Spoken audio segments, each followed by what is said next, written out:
Hey guys, Matt Jones outside of Changdeokgung, which is one of the five or so palaces around Seoul. This one's slightly to the east of Changdeokgung, which is Changdeokgung, which is about 2 kilometres over my right shoulder.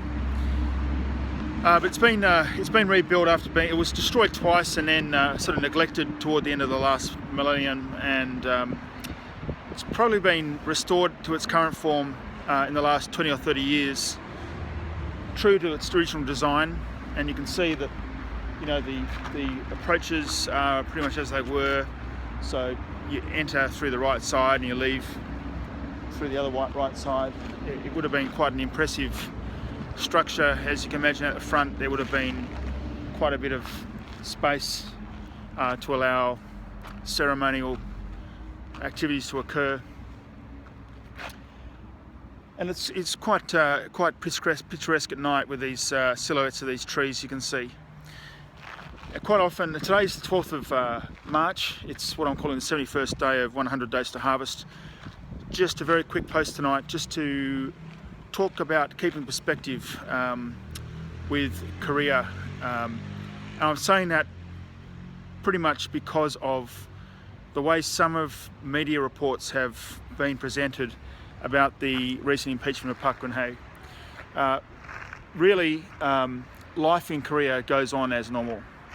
Obviously, politically, it's a massive shift, and fresh elections will be held on 9th of May. But in terms of day-to-day living, you know, the country is unchanged from a foreigner's perspective, from an outsider's perspective.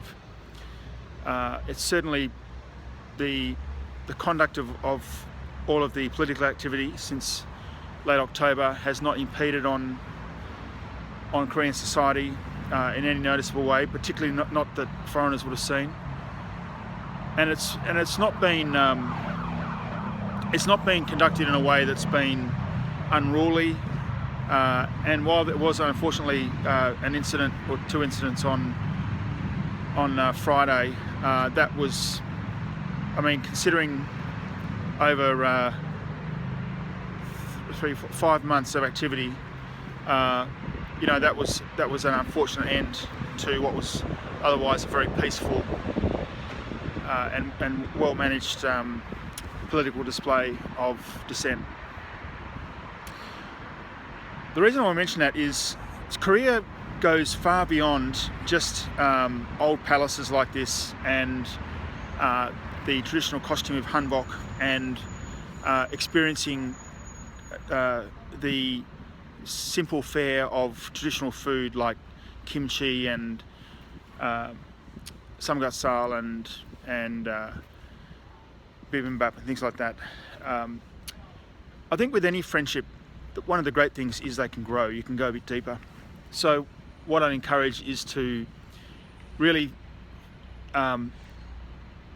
explore where you can find those connections, and whether that's in business, seeing business as an extension of, through trade, as an extension of friendship, or whether it's through some social engagement. I don't think it really matters too much, but go beyond just the ordinary. It's a really vibrant country with a lot to offer. I think if you can get beyond what some people hold as stereotypes or a limited view of the homogeneity of the country, you'll really discover a rich source of experience that is completely enjoyable.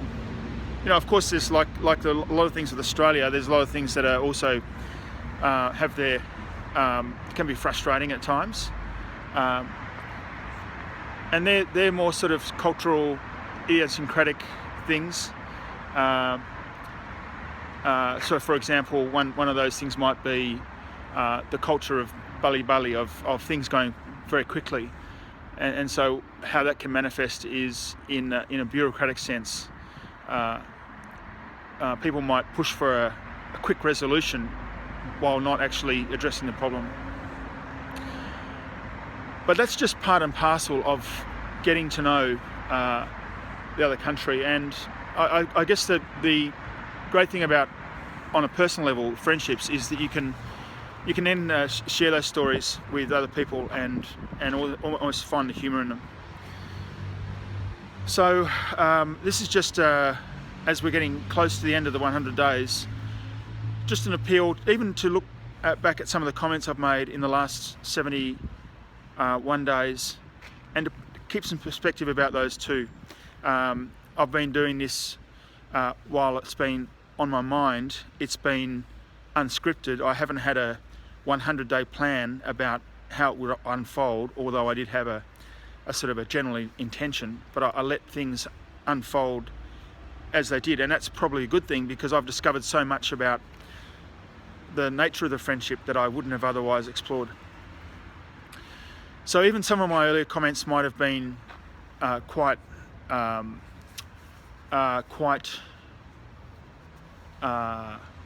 binary in terms of presenting a particular view. I think even my comments need to be taken with some perspective. I'm not saying they were wrong, but this is a conversation and there's room for different views in that. So I'd encourage, as we get past the Bagil, the 100 days, and move into the phase of gathering the friendships and working out how we're going to communicate those. I'd certainly encourage more engagement on this conversation. Looking forward to hearing from you, particularly hearing your stories. And tomorrow I'll be posting some more information about how you can get involved in the Bagil too. Thanks for listening. Speak to you soon.